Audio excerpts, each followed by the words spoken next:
Markus Hægland. Markus Hægland, and we're brought to you live on Fight TV. Gotta give a big shout out to Fight TV for hosting this amazing Battle Arena 51 card, bringing you fighters from all over Europe, especially Norway, France, and us here, Britain and Ireland. And Markus Hægland's got a big ask ahead of him to 61 claim kilos, it's light as well. Yep, that world title, claim that world bantamweight title. It's being brought to you right now, live on Fight TV. Absolutely cannot wait for this one to go down. I can't believe Duncan Djillali makes it that light. Oh, Duncan Djillali. He's a relatively big guy. He has just been through the middle. An absolute animal in the cage, claiming multiple titles from Battle Arena himself. He's ready to put it all on the line now for that world title.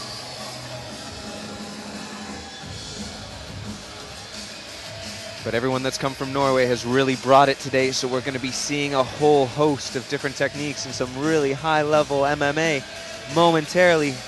Don't move away from your seats. Stay right here. I'm Steve Brinkman with Chris Fensom, Fight TV, bringing you all the bouts live. I had a little chat with Markus earlier. Very, very nice guy. Super nice. So friendly. Let's hope he can get mean in a few moments, Chris. I think he will.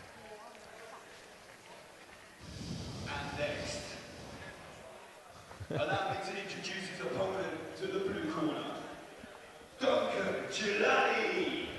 I mean, Djillali. he might be the most popular fighter on Battle Arena. He might be the most active fighter we've had on Battle Arena. Has anyone had more Battle Arena fights? I don't know. I doubt it.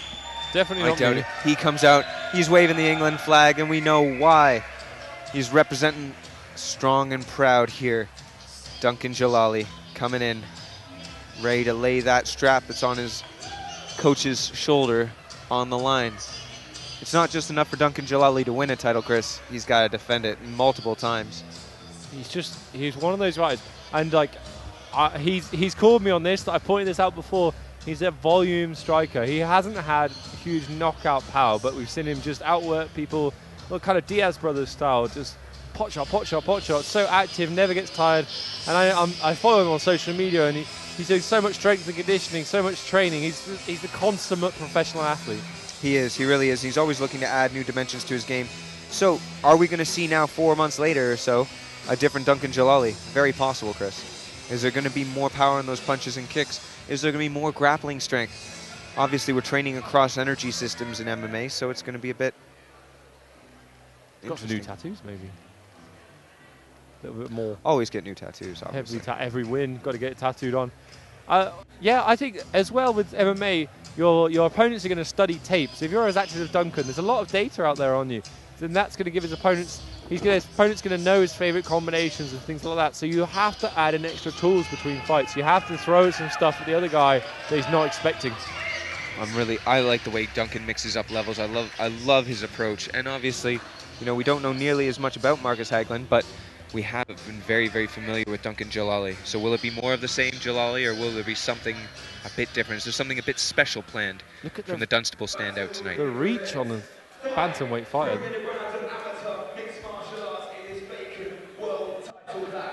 Introducing first in the red corner, representing Hægland MMA all the way from Norway, Markus Hægland! Across the cage, in the blue corner, his opponent, representing Prime MMA and the UK, Duncan Djillali! I know that Markus competed in the IMMAF World Championships. For Norway. Which is the Amateur MMA World Championships. So he's definitely had a wealth of experience here. Yeah, it was held at International Fight Week, I think it was last year in Las Vegas. Right, it was. Same as UFC 200, I think. Same week. That was 2 years ago then. 2 years ago. Jeez. So we're both very experienced fighters. Here we go. Duncan wants to touch gloves. Markus having none of it. The nicest guy here all of a sudden got mean. We were waiting for that. Great kick. High kick. And that was going to be. That was always going to be the slick takedown skills. The question that you can ask of Djillali. He has been taken down before, but he's always good at getting back up. He was talking to me earlier, said that he knew he was going to get taken down, and that he was going to get back up. But wow, you see that strength of Markus Hægland right there as he mounts. I'd say the Markus is a grappler by the looks of it. Oh, what a slip! Somebody's Strength and conditioning has been helping, that's for sure, as Duncan Djillali muscles out of that mount position. And we're back standing, but being pressed against the fence. Some of these, like the IMMAF amateur fighters that are competing around the world, they're trying to be European and world amateur champions. Because you have to wear shin pads in that and these big gloves, it favours the grapplers more, so you tend to see these high-level wrestlers and jiu-jitsu guys win it. Rather than kickboxers. Ooh, yeah. Good sprawl there from Djillali. He's now pushing off the cage. He's doing really well to sprawl on Marcus's early takedowns. When Markus gets his hands connected, he starts pulling down. He's got really bad posture there if Duncan pushes on the head. There you go. You see Duncan almost telepathic there. Here's it. Good job, Duncan. I'm appreciating Marcus's pressure, though. He is constantly driving. He's like, clearly he wants to take this into a deep pace, into deep water, and grind Duncan Djillali out. It's that wrestlers embrace the grind going on. And what Duncan would like is really just to separate and be able to throw those kicks. But a great trip. Oh, good. That's the lateral drop I'm talking about. Really well made him follow him and just whipped him right down to the mat. Very strong from Djillali there. We've seen improvement from Djillali. I've been critical of his wrestling in the past, but that was a solid, beautiful trip.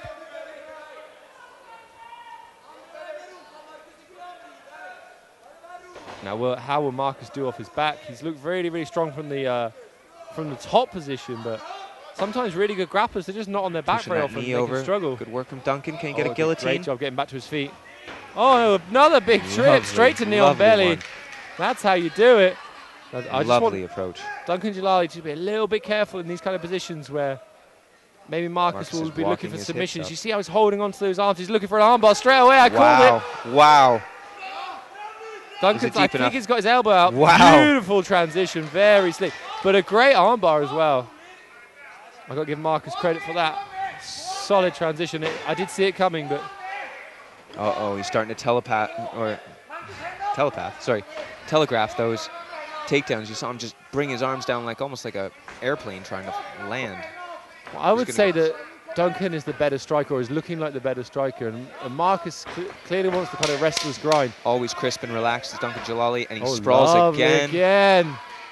Oh, but this is going to be new confidence here from Markus. He's got to be careful of his closed guard. Wonderful first round, very exciting, great work. Great work by both fighters, helping his opponent back to his feet. Very good, very strong. Very strong position, very strong defense. This is going to be an interesting one going forward. We got to be, Duncan Djillali's got to be so careful of the grappling prowess of Markus. That armbar was so slick, so well set up. And you hit the nail on the head, didn't you, Chris? Duncan Djillali is a volume puncher. He probably spends the majority of his time in the gym, you know, standing up, kickboxing, striking, doing a bit of pad work, etc. How many times are you honestly on the ground with somebody that's going to threaten you from the back like that? But how does that threat deplete itself over the course of a fight where you're going to get sweaty, you're going to get slippery? See some really good routines there in the corner from Duncan Djillali's Prime MMA. Sammy Lever in there with him, the owner of Prime MMA, leading him through probably those touchstones, those ideas they've talked about to, you know, regroup, get your head straight, and then get right back in there. Prime MMA, invite me down for a seminar. All the money for charity. I just want to come and help your guys. I'm so impressed with your gym and how well your guys do in this cage.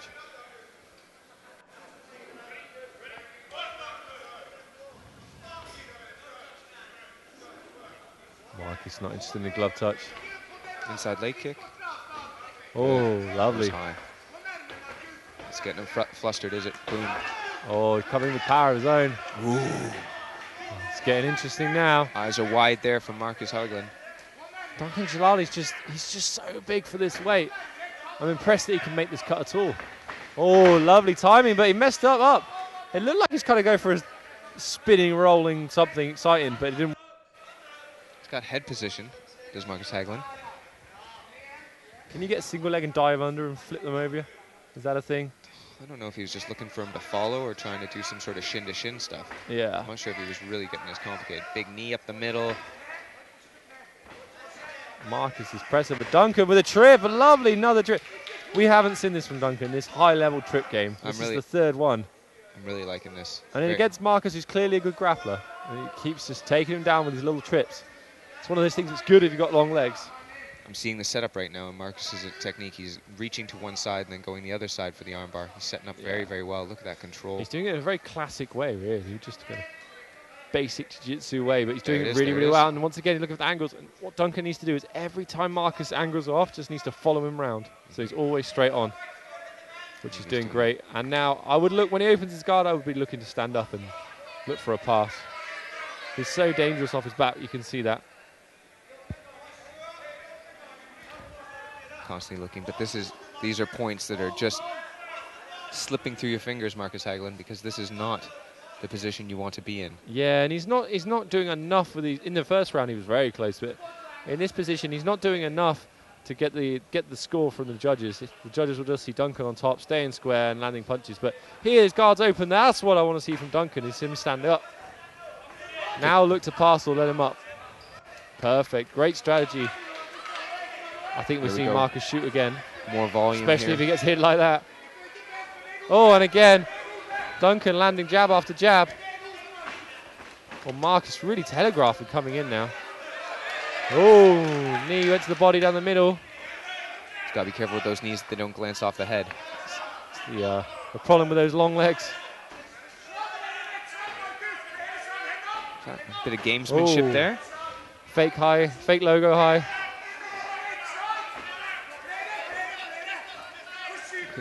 Duncan is just so calm and controlled. Very good skills. Markus looked really good at the start of this fight. He came out looking aggressive and controlled and technical, but I think he's starting to wane just a little bit or look a bit sketchy. It's very disruptive, that striking style from Duncan, because he's coming low, he's coming high. He's got the tie clinch, always threatening. And then he just seems to be burning you off of every one of your takedown attempts and ending up on top. He's really, really playing into Duncan's game here.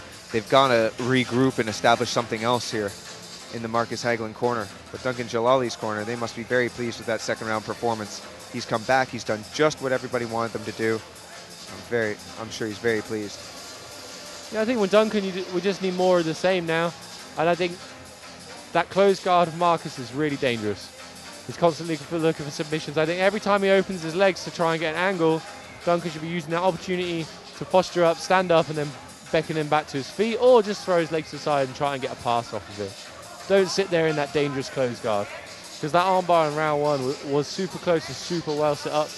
I think now he's aware of it. This is the problem. You throw out your best tool. If it doesn't work, your opponent is so aware of that coming, it's very hard to set it up again. You almost have to be willing to break arms to get it done in an MMA match. It's not like you're going to be able to hold that position or continue the friction that you'd usually have in the gi or even no gi. A lot of jiu-jitsu instructors say that you drill the move, you get to the point of breaking, you let go of the arm, and then you complete the move with an imaginary arm so that you get the reps in. Ooh, big spinning back kick. We see Djillali really, really settling down now. More. That was tentative and steams forward. He lands a right uppercut almost. He's going to look to tie up the neck. I'd like to see him do. He's got the neck. Lovely. Almost had a neck lock there. Doing well to control the ankles. Duncan looking for the pass. This is good job, straight to mount, very slick.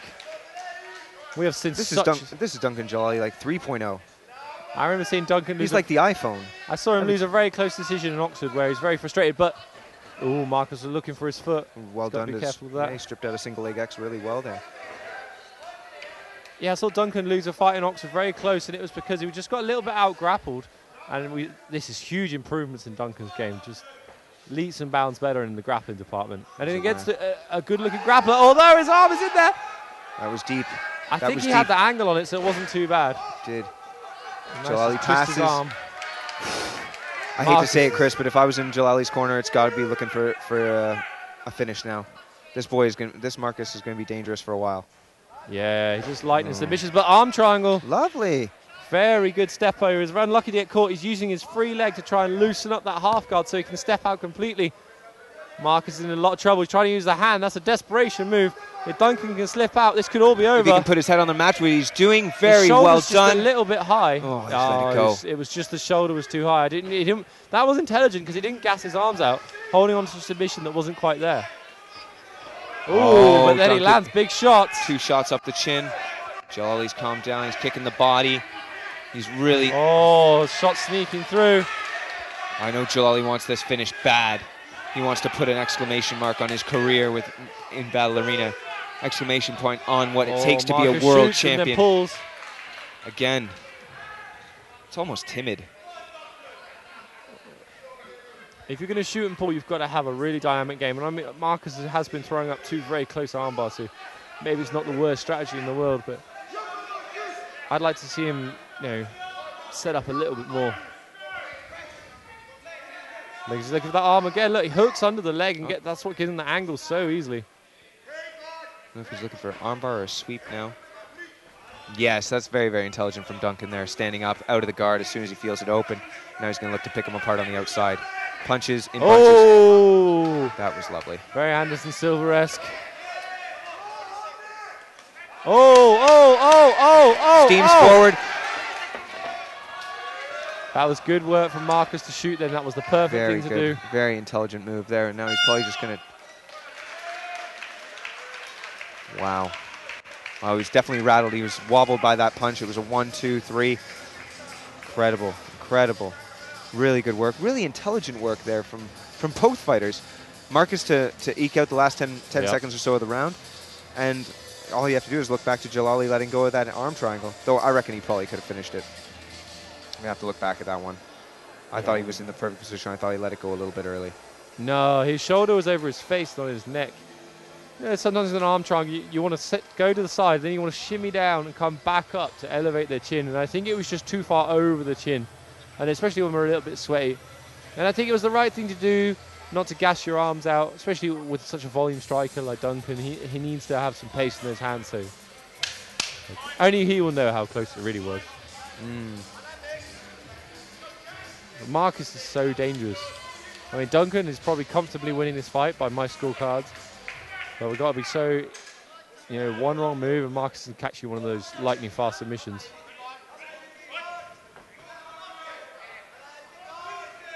Oh, lovely, lovely, lovely. He drops him into the corner. Oh my God, this is the position. That's the position. Oh my God, world champion again. All over. Wow, what a finish. Wow. Huge stoppage, huge stoppage. Great work. Referee jumped in at the perfect time. Great work by both guys. Wow, what a dominating performance by Duncan Djillali. Incredible skill, incredible improvement. We're seeing that he's taking his game, his skill set to a whole new level. Markus did really well, but he's saying that maybe he's got an injury, he's hurt his foot. Yeah, that might explain something, because he did come out looking really good and then seemed to drop off dramatically. Maybe a little injury would be why. Those things that do happen, it's all, you've got so many working parts going on, and they all want to be perfect. And Duncan Djillali tonight was as close to perfect as he's been. We saw new elements to his game. That's the problem. Every time you watch Duncan Djillali fight, you just wish he was fighting again. Yeah, I'd watch him every day. Just brilliant, utterly brilliant. Exactly. And I've criticised him before for power. That was power. Well done.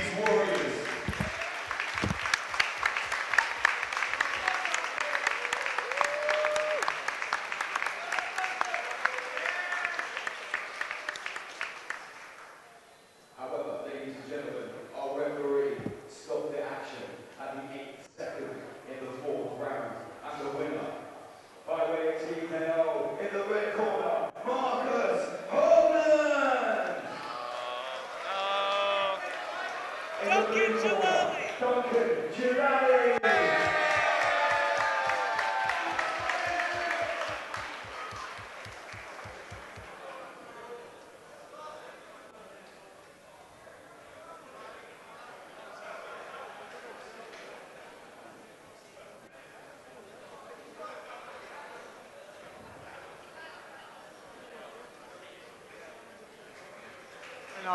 Duncan Djillali, I don't know how many times to say it now. Is it champ, champ, champ, champ? I think that's about How many champs is it now? Well, technically it's my first defence, so that's 3 titles. But listen, it would have been 4 tonight if Carlos was here, but he is injured. I'll give him that. He is injured, yeah.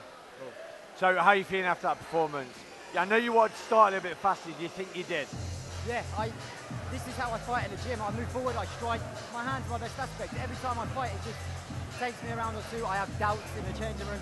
I was in that change room warming up, I had no doubts. And I told all my friends, like, I've got a professional boxer, I told them I want to show them how to box tonight. Yeah, it wasn't too bad, that was all right. Not too bad at all. Yeah, I missed about 30 punches, but big wild ones, but I enjoyed it, man. I feel incredible after that.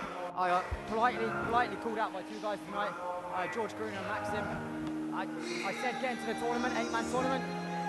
It was a polite call out. I say again, there's no bad blood, but I'll fight both of those. I'm not surprised any of those guys, yeah. Yeah, both great. George Caruana and Maxim, obviously both great competitors. That'll be an awesome tournament if the 3 of you are in there with other people. I turned around and I said I'll put all 3 of my belts in that tournament. I'm so confident I'm going to beat anyone. I'm at a point now where I told James, anyone pulls out, which Carlos did, don't worry about international. Any amateur in the bantamweight division in the UK, it was an immediate yes. I was like, international, I'll have a think. I said yes to Markus straight away, we thought it was quite good, but listen, that's exactly what I said I was going to do. And for the first time in my life I did it. And it's going to happen again and again. So every single time you step in the cage, we're seeing a new Duncan, and it's fantastic and amazing to see. So how many times are you planning to retain this belt until we're going to see you go pro? The problem with that is Markus is a blue belt, and he dropped 2 arm bars. I've got to get my arm checked. I heard it drop 2 or 3 times, but this is the first time second time my girlfriend's seen me fight. I'm not going to lose in front of her ever. I promise you that. But I said if I get 3 or 4 knockouts in a row, get my blue belt, you're going to see me professional very soon. But I'm prepared to fight again next week if this elbow's fine. And James gives me a call, I'll fight again. I'd fight again tonight if anyone pulled out. That's a true champion, ready whenever. Oh, awesome to watch you again, buddy. Congratulations on the win again. I know, I'm here though, I'm here for you, don't worry about that. Congratulations, ladies and gentlemen. Our champ, Duncan Djillali. Right, heading back over to the cage now, ready for our co-main event of the evening.